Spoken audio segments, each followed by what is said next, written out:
Divisé par 12. Elle a délaissé les lettres pour les chiffres. Ancienne libraire, ce sont désormais les tableaux de recettes et de dépenses que feuillette Corinne Douchet.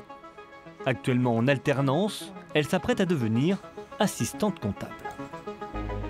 Dans le monde de la librairie, on travaille les week-ends. Donc au point de vue familial, c'est toujours un peu compliqué, les week-ends, les vacances. Donc là, je voulais un travail avec des horaires fixes. Les horaires, voilà également ce qui a poussé Sandra Omar à devenir gestionnaire de paye. Bonjour Alouane, ça va? Ancienne assistante sociale, elle aussi a choisi de se reconvertir avec l'envie de privilégier sa vie de famille. J'ai regardé un peu les reconversions qu'on pouvait me proposer. Et gestionnaire de paye, c'était non seulement un métier qui pouvait me convenir, et en plus, un métier où il y avait beaucoup de débouchés. Ça a beaucoup compté dans votre... Ah oui, à 75%. Car dans les métiers de la comptabilité, trouver un emploi n'est pas vraiment un problème.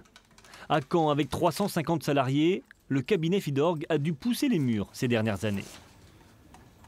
Depuis 5 ans déjà, on a augmenté nos effectifs de 40 à 50%. Et malgré tout, malgré un volume de 50 recrutements à peu près annuels, on a, à ce jour, là, à l'heure où je vous parle, en fait, on a quand même 17 demandes qui sont non pourvues. Pourquoi? Parce qu'en fait, nos clients ont aussi une phase de croissance. En Normandie, l'Ordre des experts comptables estime à 200 le nombre de postes à pourvoir actuellement. Pour recruter, qui a déjà travaillé dans un cabinet d'expertise? Si vous pouvez lever la main. La profession cherche donc à séduire.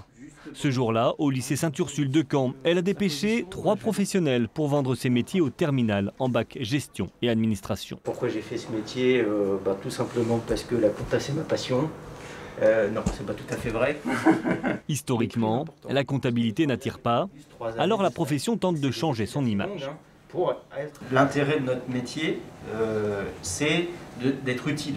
L'objectif pour nous, c'est de faire en sorte que notre métier soit connu pour ce qu'il est réellement et pas pour l'idée qu'on s'en fait. Et donc de battre en brèche un peu toutes les idées reçues qu'on peut avoir sur notre métier. Pour trouver leur personnel, certaines entreprises se tournent également vers la formation continue.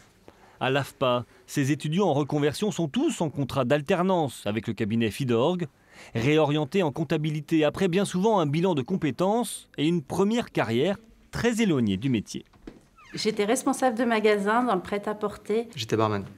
J'étais intérimaire en entreprise agroalimentaire. J'étais auxiliaire de vie. J'étais en congé parental pour élever mes enfants. La porte est ouverte à tout le monde, dans le sens qu'on cherche en fait des gens motivés, avec du potentiel. Donc c'est pas le diplôme qui fait l'entrée, mais c'est le potentiel de la personne. Et cela marche. À Fidorg, 85% des alternants sont ensuite embauchés.